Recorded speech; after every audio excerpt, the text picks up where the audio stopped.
Bienvenidos a TMT Conversaciones, este ciclo especial que hemos venido realizando durante todo el año en el contexto de la cuarentena. Vamos a charlar ahora con Leonardo Valente, que es economista, desarrollador de movilidad sostenible y bahiense, ¿no es cierto, Leonardo? Bahiense, sí. Leonardo, ¿qué es exactamente la movilidad sostenible? La movilidad sostenible es, por definición, aquella que puede mantenerse en el largo plazo. Es decir, la que de alguna manera hace que en el futuro, por abuso del medio ambiente, abuso de la economía, abuso del espacio de tránsito, abuso de las condiciones de la ciudad, no termine consumiéndose en sí misma. Cuando hablamos de sostenibilidad, hablamos de eso, hablamos de largo plazo, de pensar que lo que tenemos hoy va a ser igual o mejor en el futuro y no que podemos quedarnos por falta de planificación sin nada. ¿Y cuáles son los elementos que hacen sostenible, o las estrategias, o los vehículos que hacen sostenible a esa movilidad? Bueno, en realidad la mayor parte de los conceptos de transporte y movilidad siempre han tratado de pensarse para el largo plazo. Nadie planifica tener algo que no funcione más, pero lo que ha ido cambiando son las tecnologías disponibles y la mejor práctica, la mejor tecnología ha cambiado significativamente a lo largo del tiempo. Las necesidades de movilidad son muy diferentes. En general nosotros ahora vamos a charlar de lo que es la movilidad de personas y la movilidad urbana, pero también está la de mercadería, el cabotaje, el internacional, y cada una de estas dimensiones de la movilidad ha ido sufriendo cambios. En lo que hace a la urbana, tenemos algunos elementos históricos que están muy fuertes y que no van a cambiar nunca, como desplazarnos a pie, o incluso más vigente que nunca la bicicleta, con ventas récords movidas por la pandemia. Pero hay otras cosas que estaban dadas como positivas, como válidas, como primordiales, como es el transporte público, que han sido fuertemente cuestionadas durante la pandemia. ¿Por qué? Por la dificultad de llenar de personas un vehículo, que técnicamente lo hace muy eficiente, pero por otro lado hace que aumenten los riesgos de exposición al contagio. Esas son cosas que va a tardar mucho en modificar el tiempo. Entonces, ese tipo, las necesidades de movilidad en muchos casos no han desaparecido. Desde el personal prioritario, que todavía sigue teniendo un espacio en el transporte público, un montón de personas que no pueden hacer teletrabajo, otras sí, y eso también ha apuntalado muchísimo la sostenibilidad, fundamentalmente ambiental, pero aquellas personas que tienen que seguir viajando están empezando a elegir otros métodos de desplazamiento individual. El auto, si bien tiene características de alguna comodidad, ha demostrado que tiene muchas incomodidades, especialmente cuando te metes en el tránsito de las grandes urbes, y por eso, insisto, vuelven a aparecer elementos individuales. La bicicleta resuelve muchos de esos elementos, pero todavía no estamos preparados del todo. Ciudades como Buenos Aires le llevan ventaja a otras del interior y estamos tratando de adaptarnos al resto de las ciudades. Y después empiezan a aparecer otros mecanismos. Aparece la micromovilidad, fundamentalmente lo que es monopatines o pequeños dispositivos. Y el otro gran actor de la movilidad individual, y a veces menospreciado, soslayado, es la motocicleta. La moto ocupa un lugar importante en el área metropolitana de Buenos Aires, un lugar muy importante en el interior. Y yo estoy convencido que es una de las grandes protagonistas del cambio. Porque cuando empezamos a hablar de evolución tecnológica en movilidad, hablamos de dos grandes cosas. Por un lado, de la motorización, del reemplazo de los motores de combustión interna, que tienen un reinado de 100 años aproximadamente, por movilidad basada en electricidad, ¿no? Electromovilidad. Después veremos en qué se almacena esa electricidad para electromovilidad. Pero básicamente motores eléctricos contaminan, emiten menos en el lugar, son menos ruidosos e incluso tienen unas ventajas muy interesantes en el manejo. Andar en un vehículo eléctrico realmente es muy interesante, muy divertido porque tienen otras prestaciones.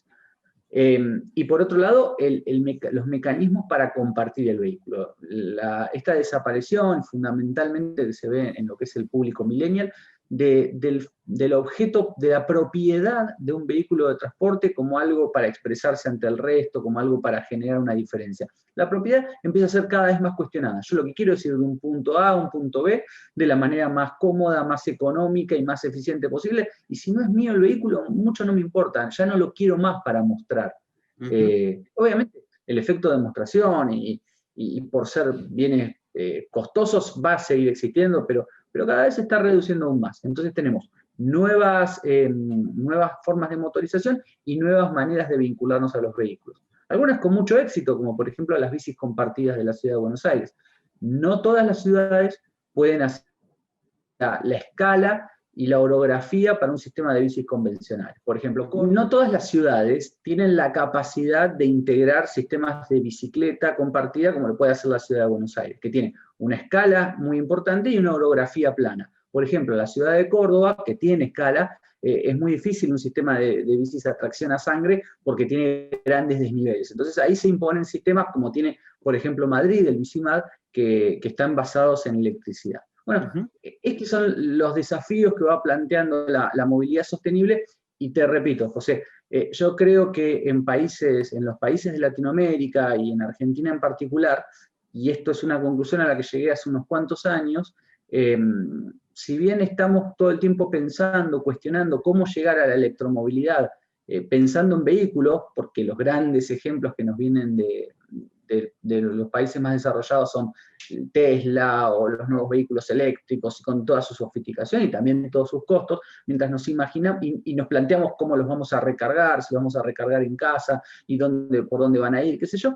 En realidad el protagonista en Latinoamérica de la revolución de sostenibilidad es la micromovilidad y la movilidad personal.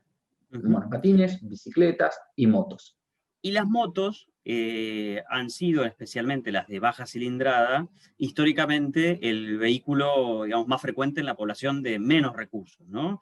Sí, es el vehículo de curante. Exactamente. Solemos ver planes de financiación, estímulos y demás.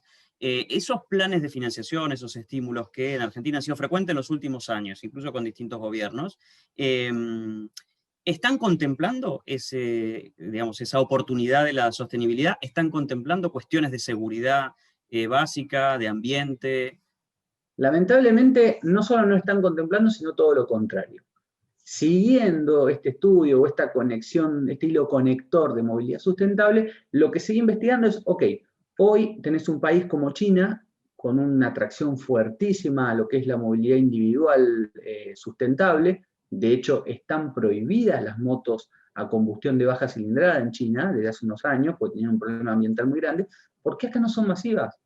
¿Por qué acá todo el mundo sigue andando en motos a combustión? Entonces me pongo a investigar el tema y ahí encuentro, hay un eslabón perdido, un tema del que no se habla, que es el que resulta preocupante. Los países del mundo han ido generando normativa de homologación de motos, ¿sí? El gran referente en esto, al igual que lo que pasa en los autos, es Europa. ¿Sí?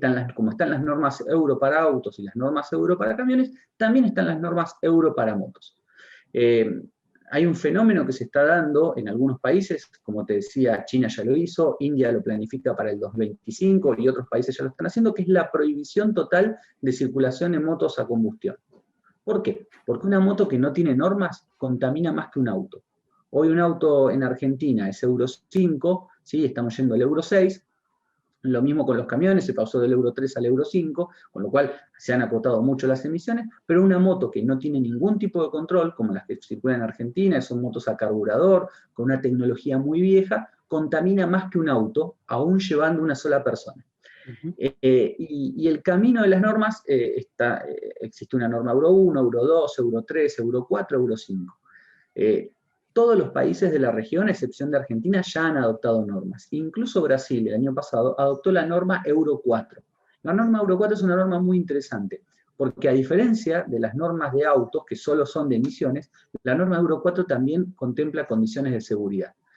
Para que una moto cumpla con la norma Euro 4, tiene que tener un sistema de inyección electrónica, que en masa no es caro, pero hay que ponérselo, que reemplaza el carburador, que baja muchísimo la contaminación y le vuelve a ganar la moto al auto. Y además tiene que tener un sistema de frenos que se llama frenos combinados. Es un freno que apretás uno, apretás el otro, las dos ruedas frenan. Eso tiene un gran impacto en la capacidad de frenar de la moto. Además de que las motos con este sistema suelen estar asociadas en todos los casos a freno de disco, que es un freno más potente y más eficiente. Eso, además, la norma también tiene un impacto en las prestaciones, ¿sí? Vos pensás que hay un fenómeno, durante 20 años pasamos, la moto estándar en el año 2000 era una moto de 50 centímetros cúbicos, un ciclomotor, el laburante, el cobrador, ¿te acordás? El cobrador con su carterita andaba en una 50, que es una moto que tiene una potencia de 2 caballos aproximadamente o menos. Esa moto podía andar a 40, 45 kilómetros por hora máximo, tardaba mucho en llegar. Entonces, el concepto de la moto como bólido, el daño que se produce, el impacto que se produce es el cuadrado de la diferencia de velocidad. O sea, ir al doble de velocidad es 4 veces más importante en términos de daño. Y pasamos de motos de 50 centímetros cúbicos al estándar actual, que es una moto de 110 centímetros cúbicos. Lo que en ese momento era una moto mediana, ya era una moto incluso más grande, con otros frenos, todo, pasó a ser un vehículo común que hoy tiene un precio que depende de la cotización, pero está en torno a los $300. No hay motos en Europa por $300. No hay motos en la región. Más allá de que Brasil, que como te decía, tiene la norma Euro 4, tiene motos muy similares, pero muy similares, de primera marca, que a precios similares a los de Argentina sí tienen el cumplimiento de la norma, sí tienen la inyección y sí tienen los frenos combinados.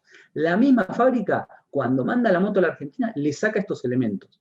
¿Por qué? Porque hay un conjunto, hay una cámara, hay un núcleo, un cártel de importadores, se maldice fabricantes. En realidad, para que vos fabriques, entre comillas, una moto en Argentina, tenés que integrar un 7% del valor de la moto.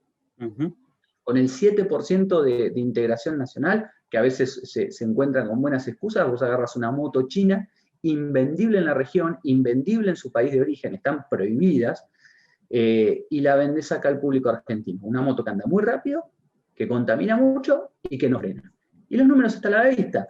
La cantidad obscena de accidentes, el otro día el doctor Crescenti, en una entrevista que le hicieron, destacó que con la pandemia subieron los accidentes de moto con respecto al año pasado. Estamos hablando solo en la ciudad de Buenos Aires de más de 4.000 siniestros, no le llamemos accidentes porque sensiblemente esto se podía evitar.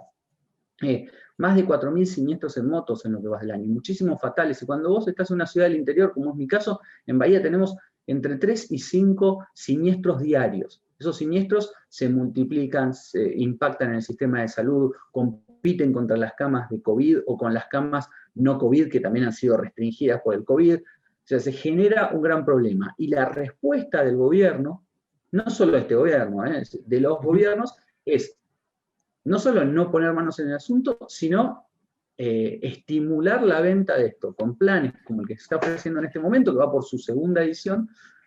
Son lotes de 7.000 motos en 48 cuotas con una tasa de interés subsidiada, y hoy de los 40 vehículos que se ofrecen, solo uno tiene el sistema de frenos combinado y no tiene inyección electrónica. O sea, ninguna de las motos cumple Euro 4, sí las motos de alta gama, ¿sí? Pero este plan se queda en 250.000 pesos. Una moto que cumple Euro 4, la más barata, está en 300, 350.000 pesos. Pero entonces, el cóctel de cárteles empresarios muy poderosos,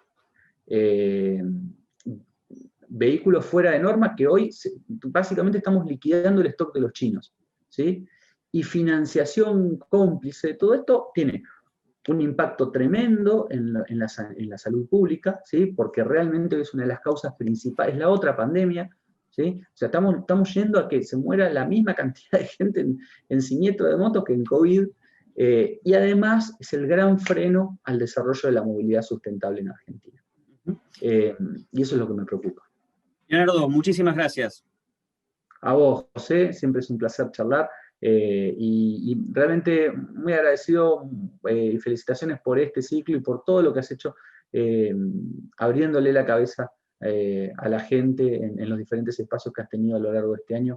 Siempre están buenas las invitaciones a pensar. Hablábamos con Leonardo Valente, economista, desarrollador de movilidad sostenible.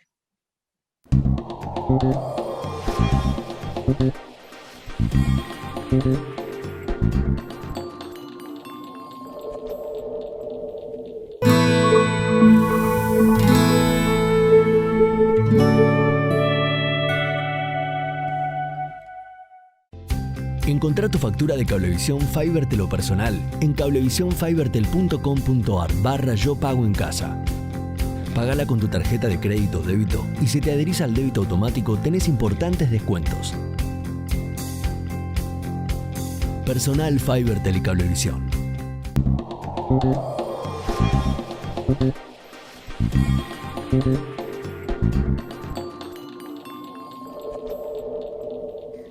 Seguimos en TMT Conversaciones, vamos a charlar ahora con Luz Escobar, que es periodista, trabaja en 14 y medio, que es un diario digital independiente en Cuba. Luz, ¿cómo va?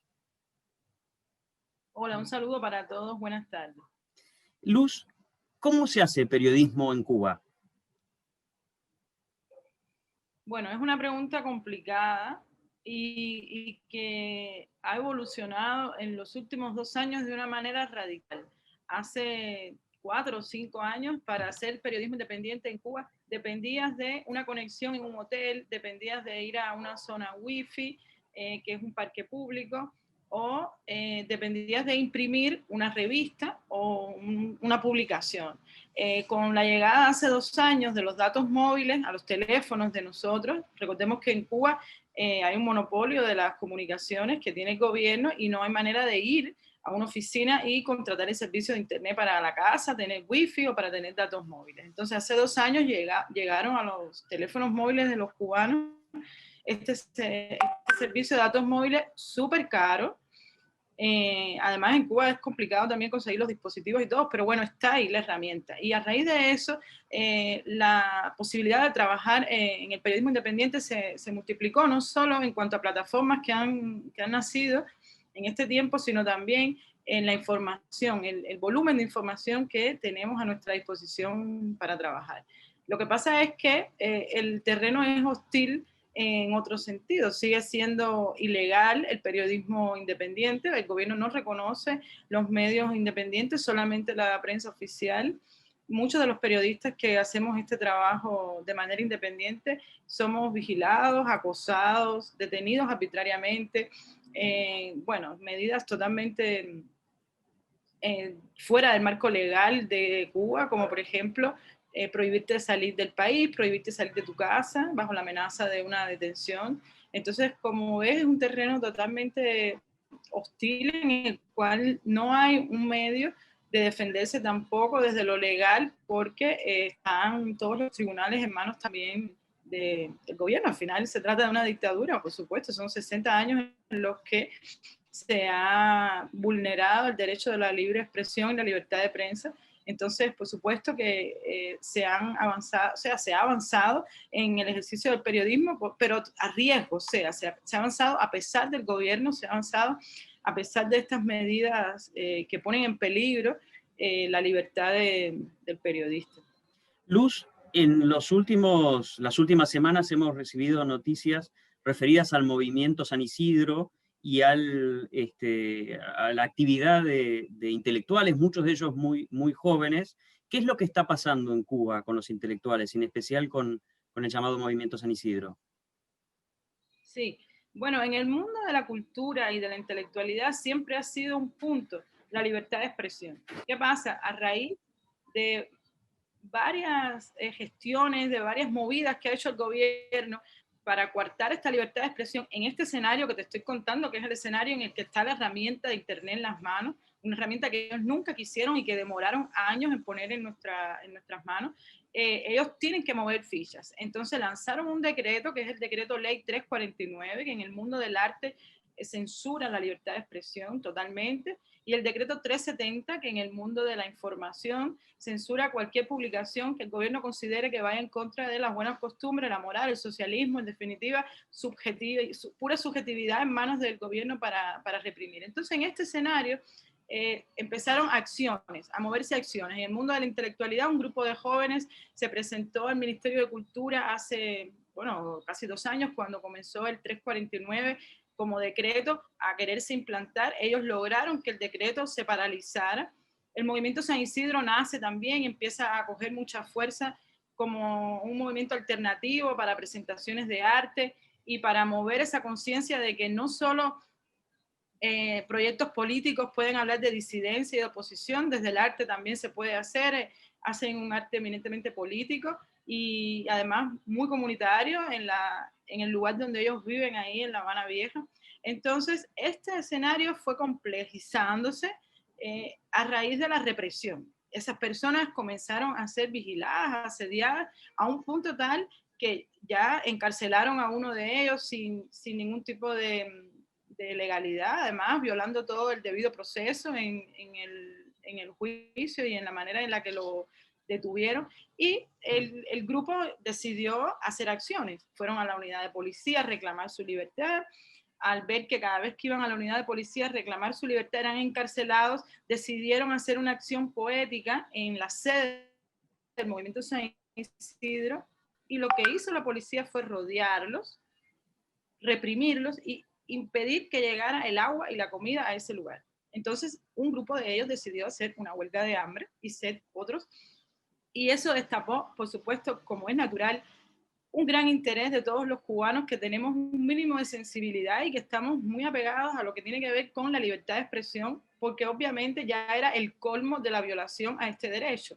Y empezó a moverse esa ola de solidaridad con ellos. El colmo fue cuando a los 7 días de estar ellos en acuartelamiento, la policía disfrazada de funcionarios de salud pública irrumpieron en el lugar con la justificación de la pandemia, el COVID, y en fin, utilizando esta excusa burda, además, muy, a mi juicio, muy bajo de parte de ellos, y lo saca a la fuerza de ahí. Eso fue el 26 de noviembre, y eso destapó una indignación, que el 27 de noviembre en la mañana, frente al Ministerio de Cultura, habían 50 artistas reclamando ver a las autoridades para exigirles que debían respetar la libertad de expresión y deberían liberar a Denis Solís, de manera tal que esas personas pudieran estar libres en su país porque no habían cometido ningún delito. Esto se fue intensificando y a medida que fue avanzando el día, el 27 de noviembre, algo inédito en Cuba, recordemos que en Cuba la manifestación está prohibida, la asociación está prohibida, empezaron a llegar personas, y al filo de las 9 de la noche eran 600 personas frente al Ministerio de Cultura exigiendo una respuesta ante este atropello. El resultado fue que 30 seleccionados democráticamente por la multitud entraron al Ministerio de Cultura y se reunieron no con el ministro como estaban exigiendo, pero sí con el viceministro de Cultura, Fernando Rojas, un personaje que conoce muy bien los intelectuales porque ha sido un comisario político durante años a la hora de censurar y reprimir a los artistas. Entonces, bueno, de esa reunión se pautaron determinadas treguas, determinados acuerdos, pero eso se rompió en menos de 24 horas. Y durante la semana que siguió al 27 de noviembre, los que participaron en la reunión, los miembros del movimiento San Isidro, y al final todos los intelectuales que se solidarizaron con ellos terminaron sufriendo en carne propia lo mismo que estaban sufriendo los integrantes del movimiento San Isidro, como represión, vigilancia, amenazas, no solo contra ellos, sino también contra su familia. Al cabo de ya prácticamente un mes, el día 27 de diciembre se cumple un mes de esto, podemos ver que este grupo de artistas se ha consolidado en un grupo que es el 27N, y es un grupo que está defendiendo básicamente la libertad de expresión y bueno, dentro de supuesto miembros del movimiento San Isidro, de la plástica, hay músicos, hay periodistas, en fin, ha sido una gran pequeña revolución, grande porque para nosotros ha significado mucho pequeña porque todavía no se logra sumar a personas de todo el país, pero dentro de Cuba sí hemos visto mucha solidaridad en las redes, que ha sido una parte importante de este movimiento. Ya el grupo tiene una página en Facebook, tiene una cuenta en Twitter y poco a poco va creando este espacio donde otros que no pudieron estar ese día puedan confluir y dar también sus opiniones y el apoyo que es muy necesario. Luz, ¿cómo es esa divulgación, digamos, ¿no? Porque para poder conocer este movimiento, estas manifestaciones, es necesario acceder a esa información. ¿Cómo otros ciudadanos en Cuba pueden acceder a esa información y qué tan masivo es eso, digamos, a lo largo de la isla? Sí, a ver, el trabajo es complicado. Recordemos que el aparato de propaganda del gobierno es fuerte. Todos los medios de difusión están al alcance y en manos únicamente del Partido Comunista de Cuba, dígase la prensa escrita, la radio, la televisión, todo. A nuestras manos solamente llega la posibilidad de conectarnos a Internet y eso es lo que estamos explotando. En ese terreno hay que decir que somos más hábiles, tenemos más experiencia, somos más frescos también a la hora de transmitir información. Todavía están encartonados en un lenguaje viejo que a nadie le importa, porque además mienten todo el tiempo y el pueblo cada día se da cuenta con más facilidad de que mienten. ¿Por qué se dan cuenta? Porque cada vez mienten sobre más personas. Antes ellos mentían de un grupo reducido de opositores que prácticamente no conocía a nadie, porque como saben, los opositores siempre han sido personas que el gobierno se ha dedicado a aislar a través del descrédito y del linchamiento mediático de su figura. Ahora están mintiendo a personas que todos conocen, directores de teatro que tienen una obra en cartelera, pintores que tienen una obra de teatro en el Museo Nacional, un cuadro en el Museo Nacional de Bellas Artes. Entonces es como, bueno, pero ¿qué es lo que está pasando, no? Son personas además que muchas personas conocen y han estudiado con ellos o han sido sus profesores o sus alumnos, en dependencia del caso, ¿no?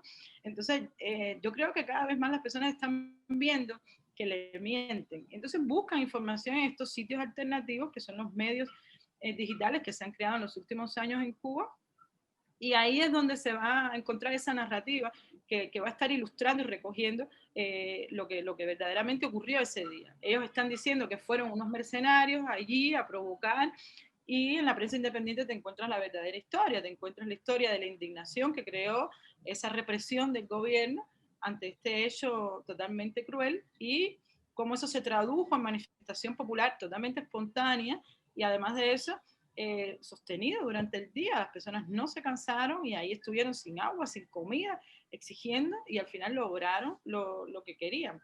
La manera también de encontrar esta información está en las redes. Ya el grupo de los que estuvieron allí manifestándose tiene sus plataformas, y a través de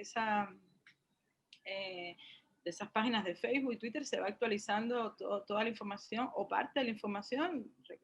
Recordemos que están naciendo prácticamente, no llevan un mes de organizado, pero sí han hecho algunas acciones. Por ejemplo, el 17 de diciembre, que es el Día de San Lázaro aquí en Cuba, una fecha bastante simbólica, se reunieron en una iglesia y nada, estuvieron ahí en la misa, se hicieron una foto pública, de una manera de recordar que ellos están ahí todavía y están moviendo ideas, o sea, se están reuniendo para concretar cosas, porque también para llegar a un punto básico que tiene que ver con el debate público que no se da en este país, que tiene que ver con la libertad de expresión, hay que reunirse, hay que conversar, y eso se puede hacer en el espacio virtual, pero también es necesario verse las caras, conocerse, hacer una votación a mano alzada, ver quién está de acuerdo con una cosa o quién está de acuerdo con la otra. Una experiencia que ha vivido la humanidad entera y que en Cuba durante años todo lo que hemos visto aprobarse por el Parlamento y la Asamblea ha sido por unanimidad. Entonces, ese momento de democracia que están viviendo como grupo ellos lleva tiempo, pero también es muy bonito, ¿no? Es una experiencia que yo creo que va a crecer. O sea, yo creo que en vistas a que ese primer día de 50 personas fueron 600 al final, yo creo que con el paso de los meses, esos 30 que hoy están en ese grupo, que ha ido creciendo, porque ya, por supuesto, a medida que se va difundiendo la página, va creciendo, en pocos meses ya pueden ser cientos, quizás miles, que están ahí compartiendo sus ideas y aportando información y criterios, que eso es súper importante. Llevamos muchos años con un monopolio del Partido Comunista en los medios, y es importante diversificar y pluralizar ese discurso. Luz, muchísimas gracias. Un saludo para todos. Hablábamos con Luz Escobar, periodista que trabaja para 14 y medio, diario digital independiente en Cuba. Hasta la próxima.